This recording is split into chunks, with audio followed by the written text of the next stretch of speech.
Last time on What If a Cell Jr. Survived. After reconnecting with his brothers, Maito would spend the next year training in preparation for his rematch against Son Gohan. Within that time, Maito made a close friend in Android 17, and the two would spend their time training and protecting Monster Island. When the day of the World Martial Arts Tournament came, Maito faced off against the man he hated the most. Still consumed by his anger, the android overlooked the looming threat of Majin Buu, and because of that, Maito would lose his brother.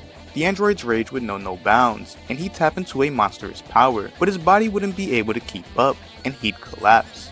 Maito's story continues now. The battlefield fell silent as the vengeful warrior known as Maito was rendered unconscious due to his wounds. Babidi and Majin Buu watched completely bewildered by the sheer power that the android was able to muster up in his weakened state, but that astonishment wouldn't last long as Babidi commands Buu to finish off Maito. The Majin rushes in preparing a devastating attack, but before he could kill the android, someone rushed onto the battlefield with tremendous speed and saved Maito's life.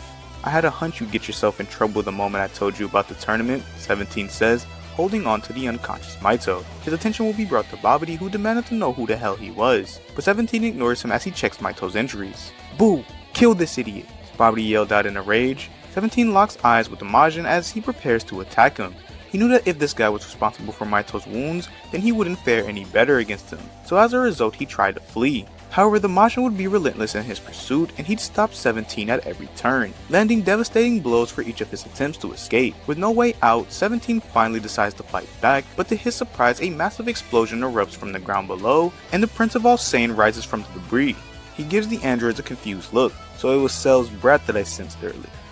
So even he couldn't stop Majin Buu, Vegeta says. He then turned his attention to 17 and he'd ask what he was doing here, but before the android could answer, Buu rushed to Saiyan and landed a powerful attack. The Majin gives chase and begins to lay into the prince. Vegeta tries his best to keep up, and for a time he'd land a few good blows against Buu, but it wouldn't be enough. 17 watches in awe at the display of Majin Buu's immense power. He contemplated on escaping with his friend in hand and leaving the prince to his fate, but he knew that Buu was a threat that had to be taken care of. So he joined Vegeta and the two would try their best to take care of the Majin. But even with their combined strength, Buu's regenerative abilities proved to be too much for them and the Saiyan and the android would be defeated. However, thanks to 17's involvement, the two warriors would be in far better shape than what Vegeta had been in canon. And because of this, Goten and Trunks wouldn't interfere. Instead, they'd watch from afar alongside Piccolo and Krillin. Back on the battlefield, Vegeta and 17 struggled to their feet after enduring a powerful attack from the Majin. "Let's face it, at this rate, neither of us are gonna make it out of this," Vegeta says. 17 looks at the prince as Vegeta stares at Majin Buu approaching them. "Go ahead and run.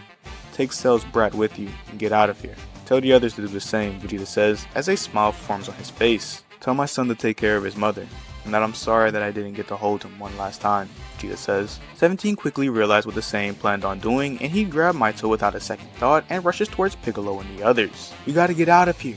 He plans on sacrificing himself," 17 yelled out as he flew past them. Trunks will call out for his father as he tries to rush onto the battlefield, but Piccolo holds him back and he'd tell the young Saiyan that his father was doing this for him and his mother, but the Saiyan would still cry out for his father. Vegeta's ki began to surge with tremendous power as he began to charge up his final explosion. With no time left, Piccolo knocked out the young warrior and he'd get to a safe distance alongside Krillin and Goten. Just like in the canon series, they'd watch in awe as Vegeta sacrifices himself, with the only difference being that Goten would also watch as this unfolds. Back over with 17, he'd arrive on Monster Island with Maito in hand. Once there, he'd set Maito down and his younger brothers would surround him. They'd all ask about what happened to him and where their other brother was. And with a heavy heart, 17 lets them know what unfolded. A deafening silence fell upon the island as the young androids processed the news. And just like their older brother, revenge began to set in as tears trickled down their face. They'd all clench their fists in anger as they cursed the Majin. However, 17, in an attempt to stop Maito's brothers from falling into the same painful cycle that Maito fell into, lets the young androids know that both he and Maito will take care of Buu if he's still alive. And with that, they'd calm down as they put their trust in 17. However, this moment would be interrupted the moment Piccolo arrived on the island. "So this is where you ran off to," Piccolo says, looking around. 17 asks him what he wants, and the Namekian lets him know that Buu is still alive, even after that massive attack. "Let me guess, you need our help," 17 asks, and as much as the Namekian hated the idea of working alongside former enemies, he lets him know that he does. "We already have a plan to take down Buu, but Goku thought it'd be a good idea to have a backup. So come on, If you want to heal those wounds up, follow me, Piccolo says as he takes off to the lookout alongside 17 and an unconscious Maito. Once there, 17 greets the Z-Fighters and Piccolo would give the android a Senzu. However, for the time being, he'd refrain from giving Maito one as he saw the android as a loose cannon. So how exactly are you planning on defeating Buu, 17 axes? And the warriors would inform the android on their plan. A few hours later, Maito comes to and he finds himself far away from the battlefield. His body still ached, but he still managed to get to his feet. Where am I? Maito asks himself as he looked at his surroundings. He'd hear voices coming from outside and he'd make his way towards them. To Maito's surprise, he's greeted by the sight of the Z-Fighters. Everyone falls silent as the android stares them down. Is this some kind of joke? Maito asks. It's not, Piccolo says, taking a step forward, and Maito turns his attention to the Namekian. Bold for you to assume that I won't just kill every last one of you, Maito says, looking around. Piccolo chuckles at the android's response and tells him that he was present during his fight against Buu. I know for a fact that you want nothing more than to make Buu pay for what he did to your brother, Piccolo says, and Maito clenches his fist, remembering the events that took place a few hours prior. So what is this supposed to be? Some kind of temporary truce? I don't have any use for a bunch of weaklings, Maito says as he raises his hand to Piccolo's face. Now give me a reason for why I shouldn't take your head off right now, Maito says. Enough with the threats, Maito. They have the same goal as us, 17 says, coming out onto the lookout. I could care less about what goals they have. They just get in my way, Maito says as he began to charge up and attack. There's a place where you can get a year's worth of training in one day. If you work with us, it's all yours. But if you threaten any of us again, I'll make sure that it's destroyed, Piccolo says. Maito's eyes widen and he put his hand down. Fine, show me where this place is, Maito says, and Piccolo would then bring the androids to the time chamber and they'd enter and commence their training. Within the chamber, Maito would push himself harder than he'd ever had before, and his strength would grow substantially due to the intense environment as well as his goal to kill Majin Buu. And as the months passed by, he'd tap into his super perfect form and master it. As for 17, his strength would also increase and he'd be able to keep up with Maito to some extent. However, their time spent alone would come to an end as during the last 2 weeks within the time chamber, the door would open suddenly and Goten and Trunks would enter. What are you two runts doing here, 17 axes? The two half Saiyans would let the android know about everything that had transpired in the last couple of minutes, from the birth of Super Buu to the short amount of time that they have to get strong enough to defeat him. Maito overhears this and chuckles. What could you two possibly do against an opponent like that, Maito axes? The two warriors look at each other and they'd fuse, showing off their fusion. Maito takes a step back, shocked by the immense power radiating from Gotenks. He looks at 17 and the android lets him know about how this was the Z-Fighters' plan to take down Buu. Maito cracks a smile as he realizes that it would benefit him if he trained with such a being. And so for the next 2 weeks, Maito and 17 tested their skills against Gotenks, and the strength that they'd acquire through this process would be exponential. So by the end of the 2 weeks, Maito and 17's powers would reach new heights. Back over with the Z-Fighters, Piccolo tries his best to give Goten and Trunks as much time by taking a long route to the time chamber, but to his surprise, when they arrive, Maito was waiting for them. You sure took your time, Namekian, Maito says. Worried about the young half Saiyans, Piccolo demands to know where Goten and Trunks were. Calm down, the brats are still sleeping. I just left a little early so that I can get my rematch, Maito says as he stares at Buu. You fight Buu. Don't make me laugh. Within an instant, Maito closes the distance between himself and his foe. His hand wrapped around Buu's neck and the android drags the Majin through a wall. Maito's ki explodes as he rockets down towards the earth with Buu in hand, and once there he slams the Majin against the ground. A fierce fight breaks out between the two, and to Buu's surprise, Maito was keeping up. The Majin would stop holding back, and as a result, Maito goes into his super perfect form to close the gap in power. The longer the fight went on, the more intense it became. Body parts were severed, broken, and eviscerated as each attack became stronger than the last. But thanks to their regenerative abilities, the two warriors pressed on. However, the more that this continued, the more fatigued Maito became, and eventually Buu lands a devastating blow, tearing off Maito's arm. You're strong, but you're tired. Buu can see that, Buu says. Maito regenerates his arm and thinks to himself that the Majin was right. Although he rivals Buu in terms of strength, he noticed that his regeneration was inferior to the Majin. Where his cost him stamina, it seems as if Buu didn't have the same restriction, and as the battle raged on, Maito slowly fell behind. The tension in the air began to rise higher and higher with each waking moment as Maito knew that it was only a matter of time until his regeneration failed him. But suddenly a massive blast rocketed past the android and collided into Buu with destructive force. 17 lands next to Maito as Buu emerged from the smoke. Goten and Trunks weren't lying. He's actually a lot stronger than before, 17 says. He then looked to Maito and noted that the android was fatigued. Need help? 17 says in a joking tone. Maito grits his teeth and he'd eventually let out a chuckle. "Just don't get in my way," Maito says with a smile, and the androids rush to Majin and a fierce fight ensues with Maito and 17 being the aggressors. Due to the 2 years that Maito and 17 spent training with each other, these two fought like a well-oiled machine. Blow after blow, their strikes would continue to rain down on Super Buu, not giving him any room to breathe. As every time Maito reeled back his arm to ready up his next attack, within that lapse of time 17 would land a devastating blow. They'd continue this overwhelming onslaught on the Majin and the duo would eventually land a brutal barrage of powerful attacks that nearly destroyed him. As Super Buu regenerated, he realized that these two working in tandem would be the end of him, so he started to make his plan on absorbing at least one of the androids. However, before he could act, Goten, Trunks, and Piccolo arrive on the battlefield. The two half Saiyans immediately fuse and Gotenks tapped into his Super Saiyan 3 form. This grabs everyone's attention as the monstrous power exuding from the fusion could not be ignored. He tries to join the fray, but Maito stops him, telling him that he and 17 are more than enough to take the Majin down. Super Buu overhears this, and his anger began to rise. So in hopes of making these two pay for humiliating him, he'd shift his sights on absorbing Gotenks. And as the fight continued, Buu would purposely let the androids land a powerful attack that severs a portion of his body, and with it the Majin absorbs Gotenks and Piccolo. The androids watch in horror as the Majin's power rises higher and higher, and once the absorption was complete, Buu emerges. "Let's see how you two fare against me now," Buu says. "What now?" 17 asks in a defeated tone. Maito struggles to find any words as he could feel the tides of battle shift in Buu's favor. "Let's have some fun," Buu yells out as he rushes in throwing a powerful punch. 17 quickly reacted and blocks it. "Maito, focus!" 17 yelled out as Buu effortlessly pushed him away. Maito shook off his thoughts and he joined 17 in the fight against the Majin. They tried their best to keep up, but after a few minutes it was obvious to them that Buu was toying with them. He slowly broke them down, laughing as he did so, and once the two warriors were mentally and physically exhausted, he'd finally decide to end it. "It's a shame our little game had to come to an end, but I've had my fun," Buu says with a smile. Maito and 17 struggle to their feet as the Majin looms over them. "You bastard, it's not over. I'll make you pay for killing my brother," Maito yelled out, refusing to give up. Buu begins to laugh. "You miss your brother that much, do you? Well, don't worry, you'll be seeing him soon," Buu says with a devilish smile, and within an instant the Majin rushes in order to kill the androids. However, before he could land the final blow, 17 gets in front of Maito and puts up his strongest barrier. "I got a plan," 17 yelled out.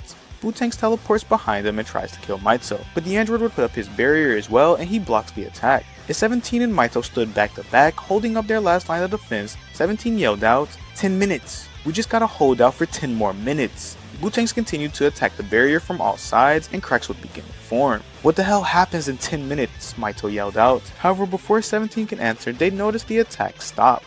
They'd look around trying to locate where the Majin went, and suddenly they'd hear a devilish laugh as Buu's ki explodes with extreme force. "I've had enough of your games.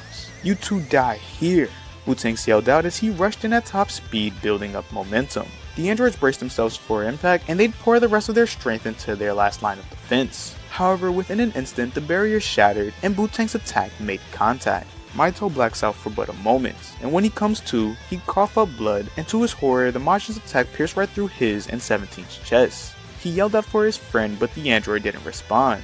"So you're still alive? How amusing," Buu says, and he tossed the two androids to the ground. Maito scrambles over to 17, clutching his friend in his arms. "17, say something." "Anything," Maito yelled out, and the android would begin to mutter something under his breath. Maito gets in close, telling his friend that it's going to be okay, and that he'd get them out of this. He listened close and heard 10 minutes. 17 says through his labored breathing, and an eerie silence would follow. Maito looked into his friend's eyes, and although 17 stared back, he was gone. The android cried out his friend's name, trying to put pressure on his wound in a hopeless attempt to not lose another person who was dear to him. Buu chuckles at the sight of his fallen enemies, and he'd begin to charge up his final attack. Maito's anger rose and he turned to the Majin ready to face off one last time. Suddenly the ground began to tremble and a powerful ki could be sensed rushing to the battlefield. It was Gohan. The half Saiyan rushes in and throws a powerful punch that sends the Majin flying. The Saiyan lands and he and Maito stare each other down. He'd look at 17 and he'd apologize to Maito for his loss. The android stayed silent as his anger grew even more. "Look, I know that you're not very fond of me, but can we at least put our grudges aside for now? I'm not going to be able to stop Majin Buu alone," Gohan says as he extends out his hand, offering the android a Senzu beam. Buu's ki explodes and it starts to rise higher and higher. Maito grits his teeth as he senses the Majin getting stronger.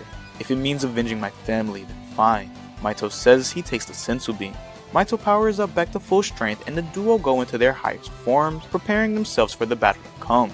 Bootanks explodes onto the battlefield and throws a punch that gets blocked by both of the warriors. They trade blows with the Majin to the best of their abilities, but even with their absurd strength, they'd struggle to hold him back. Bootanks eventually breaks past their defenses and begins to pummel the two warriors. As they were on the defensive, Maito would begin to remember 17's last words, and he'd realize what his friend was getting at. So in a desperate attempt to stay alive, Maito lands a solar flare, grabs Gohan by the arms, and makes a mad dash to cover. Maito tells the Saiyan to keep his ki low and they'd watch the Majin from afar. When his sight comes back to him, he demands the two to show themselves. As the Majin continued to yell, Gohan would ask why they were hiding and Maito would explain 17's plan. However, as he did this, Bootanks would begin to charge up an attack, threatening to destroy the world if the two continued to hide, and when the two warriors didn't show, he launched it towards the earth. Gohan immediately reacts and catches the super vanishing ball. "Do something!" Gohan yells at Maito, and the android begins to charge up a special beam cannon and fires it at the sphere. The attack explodes, causing massive damage to the area as well as Gohan, but the earth was still intact. So you two finally decided to stop hiding. Tell me, what did you think you could achieve by running away? Bootanks says. A plan. One that ends in your death, Maito says. Oh, is that so? Let's see if this one gets another one of your friends killed, Bootanks says with a smile. Maito grits his teeth, but he'd temper his anger. Follow my lead, Maito says to Gohan as he rushes the Majin. Bootanks throws a punch and Maito blocks the hit and grabs onto the Majin's arms, allowing Gohan to land a massive attack that pushes the Majin back. They continue to do this with Maito tanking Bootanks' attacks as best as he could and giving Gohan time to land a powerful attack. But this wouldn't do anything besides frustrating the Majin. How much longer do we have to keep this up? Gohan says out of breath. 2 more minutes. 2 more minutes we'll be able to kill him, Maito says bloodied and exhausted. The warriors give each other a nod and they rush back in. They continue to fight in tandem, biting for as much time as possible. However, Maito's injuries would slow him down, causing Bootanks to gain the upper hand, and once Bootanks grew bored of this fight, he'd rush in, trying to impale Gohan with his arm. But to his surprise, Maito pushes the Saiyan away and takes the attack head on. Now why would you do that? Bootanks says with a smile on his face. Because I need him alive so that I can kill you, Maito says, coughing up blood. Bootanks gives the android a confused look as he can feel his power diminishing, and moments later he reverts into Buccalo. Gohan! Now! Maito yells out as he ripped off the Majin's arm and eviscerates it. The two rush in and fight side by side, landing monstrous blows and comboing their attacks to increase their efficiency. They land a devastating blow that sends the Majin into the sky, and the duo begin to charge up a Kamehameha. The ki erupts as the earth below them trembled and started to break away at the sheer amount of power that these two started to gather. This is it, Maito yelled to Gohan, and the Saiyan nods his head and the duo unleashed their attacks. The Kamehamehas crash into the still recovering Majin, and the intensity from their combined attacks overwhelms Buccalo's ability to regenerate. The duo digs deeper and pour whatever remaining strength they have into their attack, and eventually Buccalo disintegrates into nothing. Relieved, Gohan collapses to the floor completely exhausted. We did it, Gohan exclaims, and Maito watches as the Saiyans celebrated their victory. However, he did not share the same excitement as he did, as conflict began to stir within his heart. His hate for Gohan was still there, but he couldn't ignore the fact that the man that he hated the most just helped him avenge his loved ones. The Saiyan turns to Maito and extends out his hand. I couldn't have done that without you, so thank you, Gohan says, and Maito stares at him. The android's mind would begin to race as he thought about ending the half Saiyan right now. It would be easy. He was off guard and he was careless. I'll do it now. I'll cut him down right where he stands. Do it. Kill him. Kill him now, he thinks to himself, but for some reason he finds it hard to act on his thoughts. His hands began to tremble as he fought against his desires, but eventually he'd give in. He raised his hand to Gohan's face and began to charge up a death beam. The wasteland falls silent. Should have known it'd come to this, Gohan says as he retracted his hand. He tried to struggle to his feet, but his body was spent, and he'd looked to Maito. I guess Vegeta was right. Sparing you would get me killed after all, Gohan says defeated. However, before Maito fired, his curiosity would get the better of him, and he'd ask the Saiyan why he spared him in the first place. You reminded me of a good friend of mine's.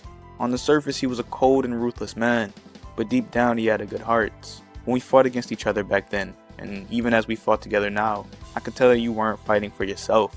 Everything that you've done then and done now has always been for the people you cared about. Am I right? Gohan asks. The android began to chuckle as 17's words ran through his mind. Revenge. It's all I've ever wanted, and now I have my chance to finally seize it. But here I am, hesitating. Why?